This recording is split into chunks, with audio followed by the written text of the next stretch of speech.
Welcome to Soul in 3. We are just weeks away from Rosh Hashanah, from the beginning of our Jewish New Year. And the zodiac for the first month of the year, the month of Tishrei, is Libra, which is represented by scales. Now Libra actually, in ancient Rome, was a unit of measure. It was a weight. It was the forerunner of the pound. It was 12 ounces. And it's represented, as mentioned, by scales. In Hebrew, scales is maznayim, and it really is the fitting sign for the month of Tishrei. Because in our high holidays, the theme of Rosh Hashanah and Yom Kippur is that we are judged by God. There is a scale, so to speak, of our good deeds and bad deeds. And God sees which side outweighs the other, and then provides the verdict of our upcoming year. The Torah tells us an interesting thing about scales, which was the common way to do business. You came in and you wanted to buy a pound of flour. They put a weight of a pound to measure the correct amount of flour. And the Torah forbids any storekeeper to have false weights, not only to use them, but even to be in possession of them is already a transgression of our Torah.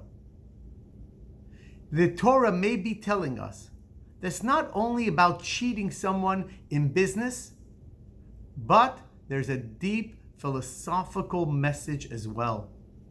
That you should not be in possession of false weights, that you should be perfectly balanced, that the way that you want to be measured is the way that you should measure others.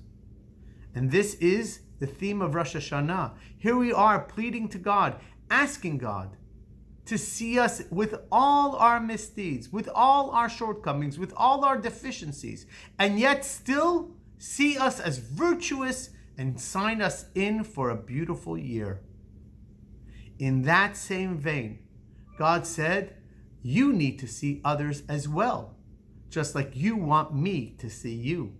When you look at other people, see them in a virtuous way.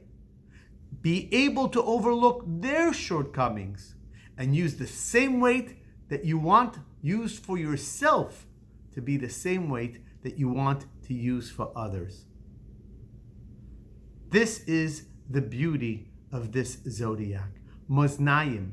It's not only the fixation of balance, of symmetry. It's the fixation that we should treat others as we are treating ourselves. So this year, when you ask God to overlook the little bumps in the road of our character flaws and so on, if you really want to entice God to see us in that light, then be sure to see others that way as well. Thank you for joining us in Soul in 3.